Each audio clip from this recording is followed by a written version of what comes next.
I understand communities are really vital for every person in tech, and in this episode I have someone who has actually built a community from scratch. So if you're the kind that has been thinking about building a tech community around a certain area in technology, then this is the right video for you to watch. This is someone who has built a thriving community from scratch in less than 6 months. It's going to be giving us tips on how we can actually build successful tech communities. Welcome to the show, Wayne. Thank you very much. Can you briefly tell us about yourself? Yeah, so my name is Gakuo. I'm a front-end engineer by profession. I work at a company called Sky Garden. It's based in Kenya, and it's all about e-commerce and all that. So I primarily work with the Angular framework while as a front-end engineer. I'm also a Google developer expert for Angular. Wow. At the same time, I also lead a community called GDG Pwani, which is in the coastal region of Kenya. Right now based in Mombasa, but more or less we're trying to cover the whole of the coastal region. I also lead a community called Angular Kenya. For anyone who's interested to learn about Angular, we usually have webinars and workshops to help individuals to get started with Angular. Yeah. You wear a lot of hats. Yeah. What sparked your interest in building a community? Yeah. Can you briefly share that whole journey of building a community from scratch? Yeah. I think coming from a city whereby we are always looking at how can we really help our fellow community members or people in the society. Coming from Mombasa, I always saw that there's so much buzz and there's so much activities happening in the capital city, which was Nairobi, and we're not seeing that kind of buzz in Mombasa. And at that time I didn't know I wanted to do something to do with tech. I just wanted to make sure that we really need to do something with the Mombasa community, just trying to see how we can bring stuff. Moving to Ashes University for my undergraduate, where I went to do computer science, I really had that urge to I really want to give back to the community through tech. And from there, that really sparked that interest, whereby I even kept telling people that I want to go back to Mombasa and do something to do something with regards to tech for that particular community. And when I had that time of just really looking at how the tech landscape looks like, it was definitely for sure that even tech is affected, because you have much more focus in Nairobi and these other regions. They are there, but then maybe they're not being given that much attention.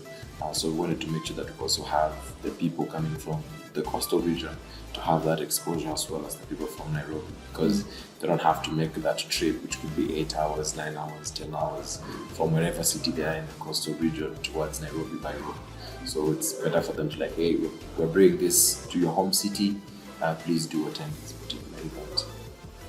Quite interesting. Yeah. So how did you identify the need to know that these people need this kind of tech community?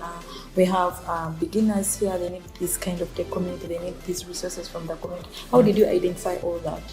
Yeah, so if I give an example of a friend who used to be my neighbor, he's still my neighbor, but it's just that he's not around anymore. He was someone who was really interested in tech, and when I introduced him to the Andela Learning Community Program at that time, I think it was around 2019, 2020, he was interested in tech. So I just introduced him hey, there's this workshop happening in Mombasa, feel free to attend, and it was all about Android. I was glad that he really took it positively as a way of challenging himself to learn new stuff, and by the time he was done with his university, which was last year, he got a relocation package to relocate to Germany, because he had gotten an opportunity to work as an Android developer. And that really showed that this community actually has that talent, that maybe the only problem would be they're not being exposed as much. And therefore I had to do a bit of digging and really looking at, okay, so what exactly has this community been having in terms of the problems? What can we do about it? So that led me to doing a bit of research, having one-on-one conversations with people who have been in the tech scene in Mombasa, and even just also learning from other leads who are leading communities, okay, what challenges have you been having in your communities and what do you think we can do better? And the whole idea is just to learn from all these people's experiences and stories, so that whenever we want to ensure that we want to build a thriving community, we need to make sure that it's sustainable and it's something that actually speaks to the heart of that particular community. Oh, well, I understand building a community is one thing and retaining the community members is another thing. So, how have you managed to maneuver around the two? Yeah, I think that really calls for working with a very, very dedicated team. So one thing I did when I was building the community, that is GDG Pwani, I had to make sure that I handpick people to be part of the co-organizing team, people who I've worked with personally on other projects in other communities, to see how can we come together and bring all this synergy. And the reason is because I've worked with them on some particular level, and I've seen their work ethic. I've seen how they get driven when it comes to such things to do with communities, and all in all this work that we're doing is voluntary. So of course, you don't want someone who was like, "Hey, I want to get paid for this." People who understand that we're doing this voluntarily, and the one thing that's going to be a satisfaction to you is that, hey, I'm actually doing something for my community members, and therefore that is enough payment for me. So with that, we brought up, of course, a team. Right now we're about 11, the co-organizing team. Each and every member has their own role, has their own department, which they're managing, and the whole idea is to make each and every individual own up to that particular department. For example, as a lead, I may not be able to do everything. So what did you tell people, like, hey guys, we are all here to work together. The reason why you have these different dockets, we'd like you to own it, like make it your own thing. And, come up with your ideas. Let's brainstorm what you think you can do better, what you can do more, and all that.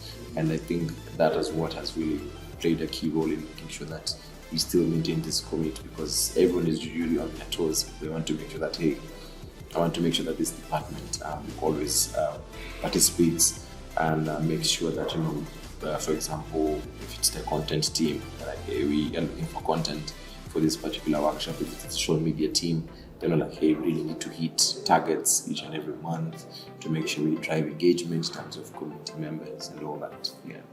All right, you mentioned about working with a team. I understand as a community lead, you might at some point have to do some of the tasks that you've actually dedicated to the team members on your own because maybe they are not delivering. How do you handle that? Yeah, so one thing I usually say is, like, everyone needs to be given a grace period of how they're supposed to work. So at first, of course, it wasn't as structured, because we just like telling, hey, I've seen what you do, I'd like to join the team, and all that. But after some time, it's like we really need to come up with strategies on how to bring people on board in terms of the organizing team. So later on, we built a strategy on how to bring them in, and want to tell them, like, hey, you're going to be given 3 months probation. These are the targets you need to start hitting, and if not, what you do, we will review. So, of course, you have to pick up the slack sometimes if someone is not delivering. But what I usually do is I give them a couple of chances. But if I feel like, hey, this one is not really going on well, I try to reach out to them in a personal level, just like maybe, for example, a phone call, like, hey, of late, you've been a bit sluggish, or you're not really performing well. Is there any problem? Having that conversation. And it's not that conversation, it's like you're sort of like interviewing someone, but it's like having that human communication, because again, each and every human being might be going through something. So it's always great to approach it on a human level and just trying to understand. Sometimes maybe it's work, sometimes it's maybe school stuff, sometimes it could be maybe the relationships are not working, so it's affecting how they even do stuff. So I usually approach it on that level. And if the person says, like, hey, I think I need to take a step back for the better of the community, and like, oh, that's no problem. You can definitely find someone who can replace your job, or sometimes they'll tell us. For example, I had one member who's like, hey, Wayne, I'm more feeling at a top level right now, and I'd like to just take a step back for like a month or two just to recover. And I was like, yeah, I think that's good.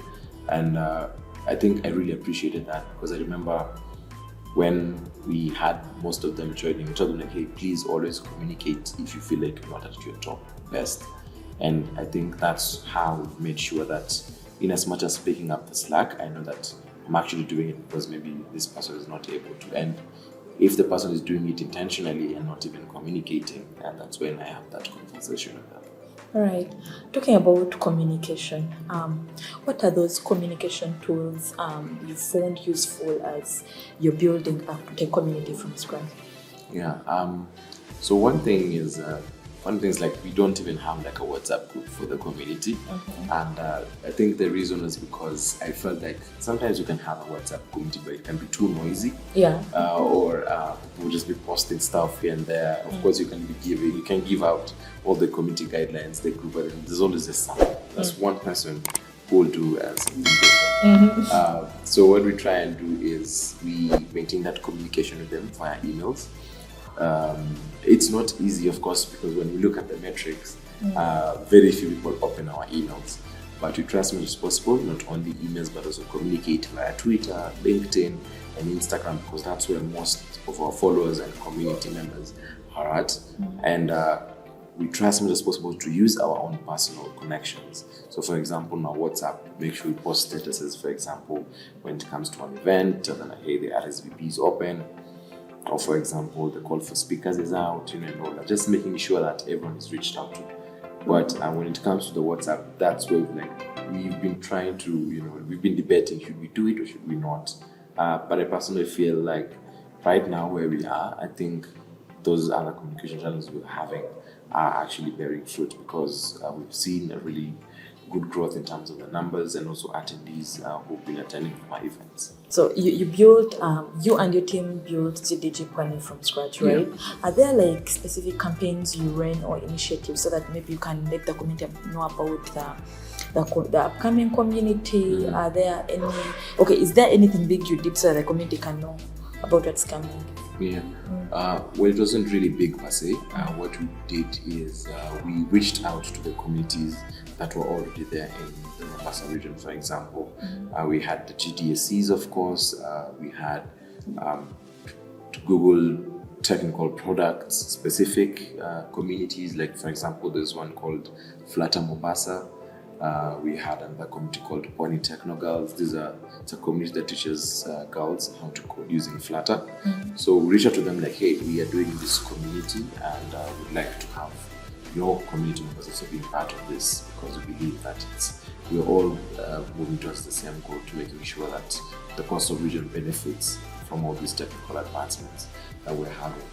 So we also did a bit of I wouldn't say like door to door per se, but it's more of like just attending these events for some of these communities. I remember we went to the one in Mombasa, we went to another one, town called Voi.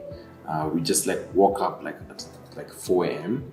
and then by around 6 a.m. we were on the road all the way to Voi, which like takes about 2 or 3 hours. We attended their sessions, attended the event, just listening and all, and then came back later on in the evening. And that was all just about like telling the community members like, hey, we have this community that caters for you as well. Please do join us, because we are in line with this particular community that you're in right now. And we feel like you benefit more because we have opportunities and all that for you to be able to benefit from. Yeah. All right. So building a new community means that you're going to get new members from diverse sections of technology. Yeah. So how have you tried to satisfy each and every member with the needs that they may require? Yeah, I think one thing that we've appreciated is the fact that yes, we do have people coming from different expertise levels and all that.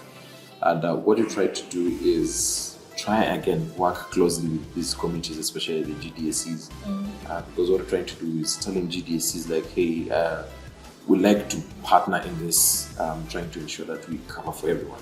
So for the GDSCs, we try and make sure that they cover beginner level stuff. And then when they come to GDG events, we're going to be covering intermediate and above. And that was to ensure that we don't have just events that are specifically just only for beginners. Because again, if we do beginner level stuff, we're going to push away the professionals. So with the GDSCs, it really helps to ensure that they cover the beginners. And then for us, it's intermediate and above. Oh, all right. Have you encountered any challenges as you are trying to build a community from scratch? Yes.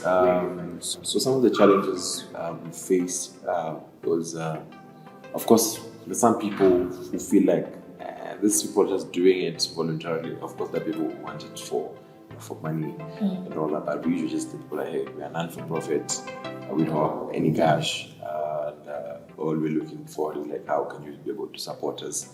And our huge challenge at first was getting space for having these events, because we know it's tough times right now. Some hubs have stopped allowing communities to hold the events because of it used to be free. Nowadays they're like, hey, you need to pay to use our space. And the thing with communities, tech communities especially, not all of them are funded, and they're all being run by volunteers, and they're not even getting paid for it.